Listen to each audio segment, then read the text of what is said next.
Hey there, welcome back to my channel. If you're new to my channel, my name is Lorraine, and in this video I'm going to be going over Gemini Sun with Sagittarius Moon. I'm going to start off the video by talking about what a typical Gemini Sun is like, and then I'm going to get into the moon placement and talk about it as a combination.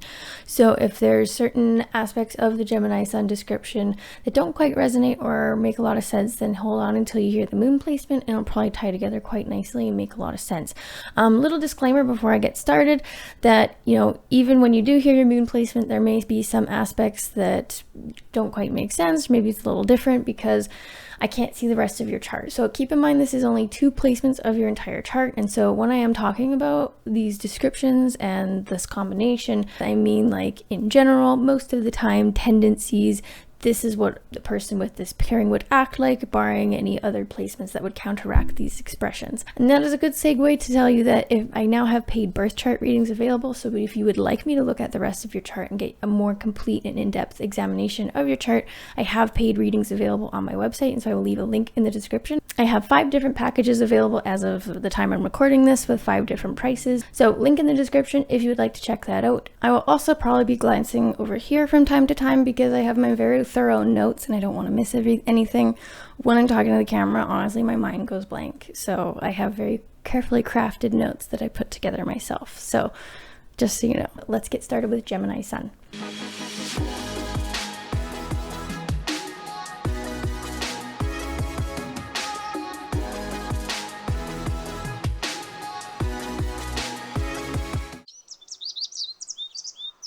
So basically, I'm going to list a few descriptive words of Gemini, and then I'm going to get into giving you a more complete picture of how this plays out in real life. I'm all about explaining things practically, giving you a complete picture of this, of like a real person with this pairing. And so Gemini Suns are very energetic, social, adaptable, conversational.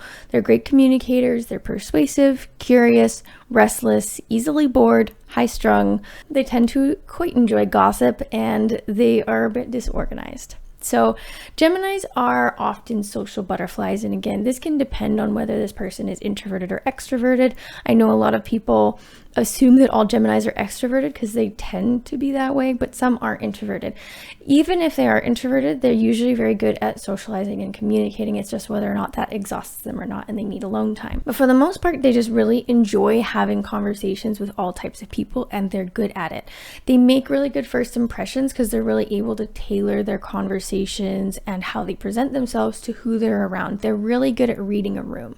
Now, Geminis have a lot of energy. They are very easily restless and they're very easily bored, and so they need a lot of stimulation. Now, because of this, they not only enjoy change, but they actually need it.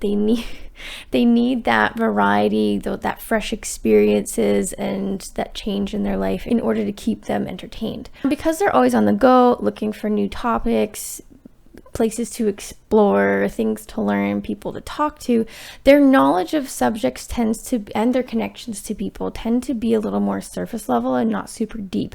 And that's because they just don't, because they're always on the move to new, they don't have enough really time to be able to go deeper into a subject or go deeper with connecting with someone. And it's because they get bored so easily. And so they tend to know a little about a lot and never really master anything, kind of a jack of all trades. So if a Gemini does actually know a lot about one's particular subject, or like maybe even mastering it, going to school for it, pursuing it as a career, that sort of thing, or if they have a really deep connection with someone, they're married to them, very committed to them, that's something that they're learning, or that someone that they're with has managed to keep them interested for a very long time to the point that they're willing to commit to it. That's a really actually impressive feat because they're so easily bored. So if it's a subject that they're learning, maybe they're going to school for it, then it's something that doesn't have a ceiling. It's something that just keeps them interested to where they're always learning new information in it. There's new levels to it. And anytime they learn a new piece of information, it's just as exciting as when they first learned about the topic. It's going to be something like that. I feel like as soon as Gemini feels like they've mastered something and there's nothing more like new to learn, like there's no point. It's so boring for them. Most Geminis would have abandoned it far before they got to that point. And so if they are mastering a subject, it must be very interesting to them and have new levels to it. And if they're really committed to someone and have that like either deep friendship or deep relationship with someone, then that's a person who is really able to adapt and keep up with Gemini. They're definitely not boring. It's someone who's always growing with them, who's always down for their adventures or their fresh experiences and willing to do hobbies with them, or at the very least hear about them and be just as excited to hear about them as they were the first time Gemini told them about something cool they did. They actually love to listen to people who are experts, masters, or just know a lot about one subject. And that can actually be really attractive and interesting to them because they're not generally like that. And because then if you know a lot about something or you're an expert or a master, chances are that is information that Gemini does not know. And so it's very fascinating to them because they probably don't know it because they haven't been able to devote enough time to get to that level. And so it's really fascinating and probably attractive to them to be able to learn that from someone, and because then you're connecting on that intellectual level, which Gemini really likes. Now with Gemini, they are very energetic, but sometimes this isn't always physical energy. I think pretty much every Gemini has that mental energy. They're very mentally energetic, and then some can be physically energetic, and that usually kind of depends on if they're more extroverted or introverted. If they're more introverted, it's mostly just that mental energy. And if they're more extroverted, it's usually kind of a combination of both, but they'll probably express that energy more physically in order to try and process everything that's going on there in their head. So Gemini believes in many truths, and like an infinite number of truths, as opposed to Gemini's opposite sign in Sagittarius, which is in the search of or believes in one absolute truth. For Gemini, something can be true for one person while the opposite can be true for another person, and Gemini views both as being equally valid and equally true. And Gemini also gets very caught up in the moment. When they're having a conversation with someone, that's the most important conversation at that time.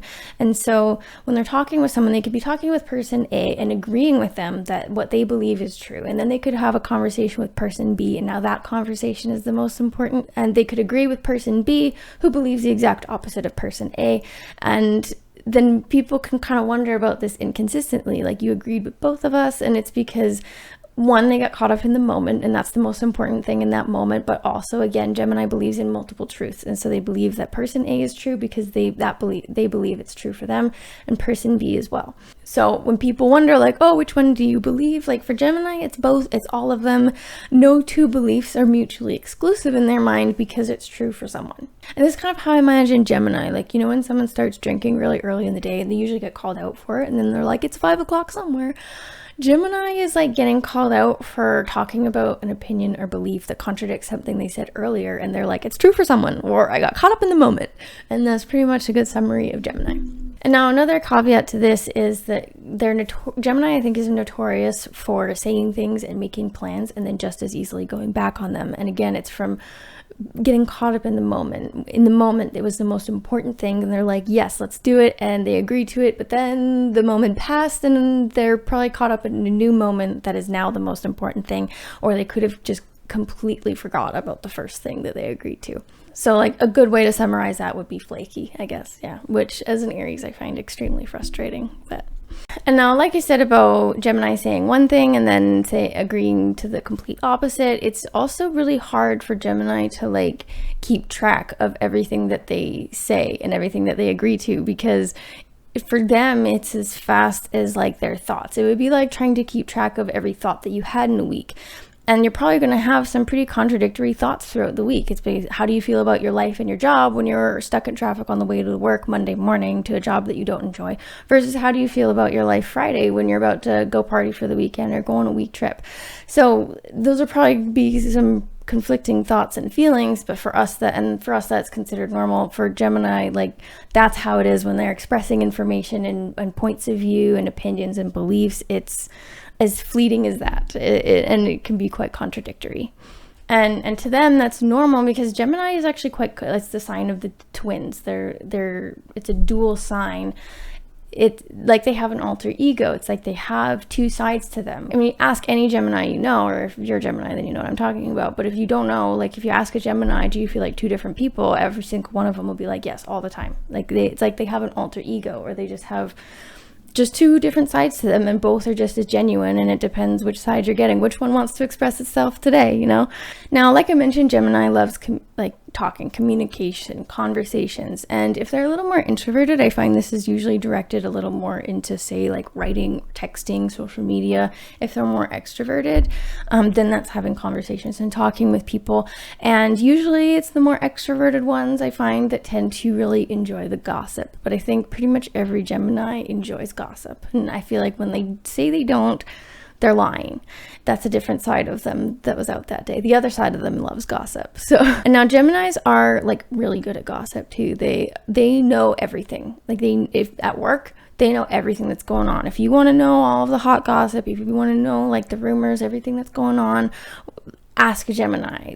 Like my mom's a Gemini and she knows everything that happens at work. She knows absolutely everything. If you want to know what's going on, you talk to her. If she doesn't know, she will find out. It's like she's got eyes and ears and spies everywhere. She is the first to know about everything. And part of why is because she, again, is that Gemini able to get along with everyone genuinely. So everyone likes her. And so they tell her everything. So then she knows everything. All right. So now I wanted to add some of the unevolved characteristics of Gemini. And I wanted to make sure that I gave them a fair shake first, because I feel like they get a lot of hate, especially online. I take these Sun Moon combination videos very seriously. I put a lot of work and effort into them because I'm making them for someone who either has this pairing or loves someone who does.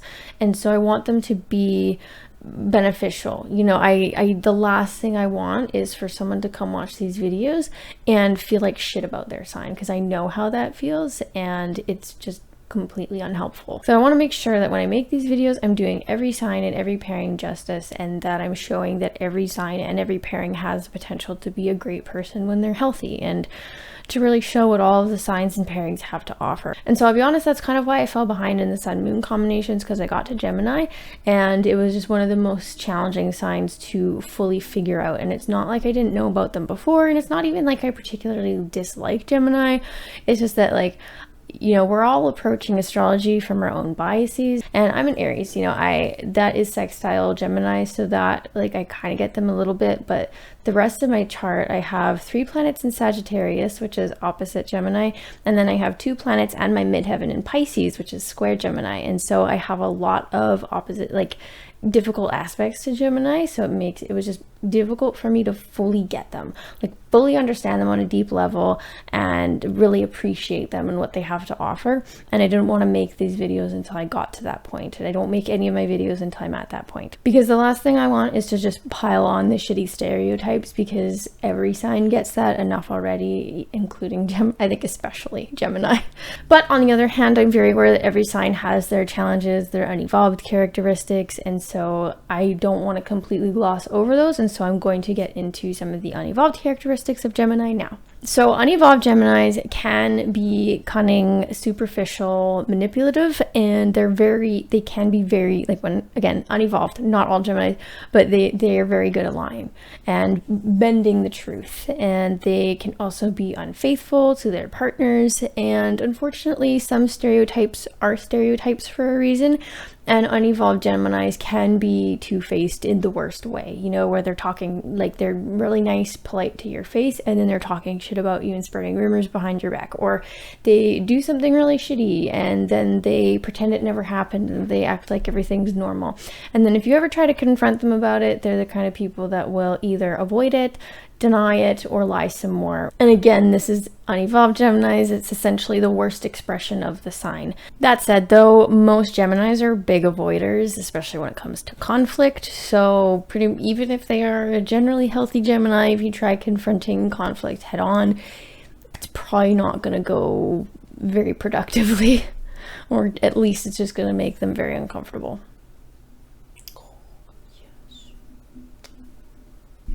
Why is your butt wet? Say hello. You're so pretty. So now we get to Sagittarius Moon. Sagittarius Moons are very optimistic, funny, and adventurous. They set big goals and then they forge ahead to accomplish them, and they really focus on the big picture. They really want to explore new horizons and explore the meaning of life, and they have this very high bar in what they deem serious, what they take seriously, and they can kind of neglect some of the day-to-day responsibility because they're always like for them it's all about perspective and like the grand scheme of things. Like they're trying to find deeper meaning, and so in the grand scheme of things like doing laundry ain't that important. Sagittarius does not like to be tied down. They have trouble committing, and again, this is from just that wanderlust, wanting to explore new horizons and find the meaning of things, and they're just fiercely independent. They want to do what they want to do when they want to do it. Now, Sagittarius moons have a hard time dealing with issues and being vulnerable about any trauma they may have, or even admitting that they have it. And this isn't necessarily that they don't trust people, it's more that they just don't see the point. They're so future oriented, and they're also very they see the silver lining in everything. They're so positive and optimistic, and they would just rather focus on something positive. They'd rather focus on the future, and they don't want to dwell on any past shit that makes them and other people sad. And while this is a good mentality to have, in my opinion, I'm biased Sagittarius moon here myself, it's good to move on, and it's good to not dwell on things, but most Sagittarius moons, including myself, are really just ignoring a lot of problems and traumas because of our refusal to talk about or even acknowledge things that have happened to us. And so the only way a Sagittarius moon, and Sagittarius suns as well actually, but Sagittarius moons I think more so because it's in the emotions placement with the moon, the only way they really know how to cope with anything that's really getting to them is through jokes and humor. In fact, I think that's actually a really good indication as to whether something is getting to them is if they joke about it and if they're humorous about it. And it's because they needed to let it out somehow. They needed to talk about it, but they're not going to just talk about it in a serious way. They needed to let it out somehow, so making a joke about it is about the only way they know how to do it. And this works for them because they love making other people laugh. Making other people laugh is a really big confidence booster for Sagittarius moons. So if they're able to make themselves and other people laugh about their problems, it's a win-win.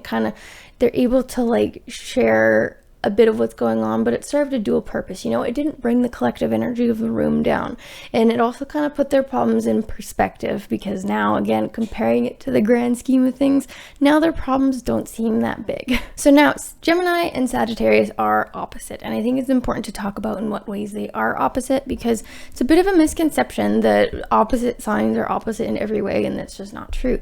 I find actually squares can be a bit more of a difficult pairing because they're different in so many ways, more ways than one. But with opposites, it's usually this polarizing, this idea, the central principle, one or two of them, that is opposite. There's usually one or two ways that they're opposite, and then the rest they can actually be quite similar. And so with Gemini and Sagittarius, you have two signs that are they both love adventure. They both like new experiences, and they're both very energetic, and they both have a hard time really committing to anything. And they both like to keep things lighthearted and fun. The difference with these two is that Gemini likes to focus on the details. They're very detail oriented and very small picture, and Sagittarius is very big picture and will actually even often neglect some details.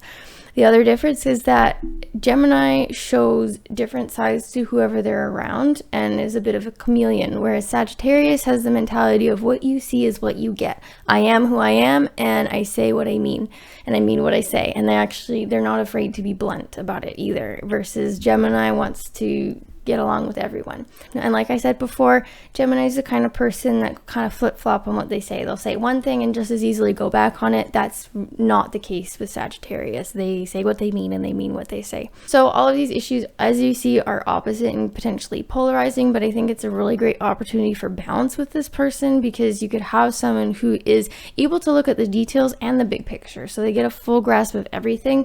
They're also able to see both sides of something while also holding their own beliefs and not afraid to voice it to other people if they need to. They don't have to just agree with someone just for the sake of agreeing if they don't in fact agree.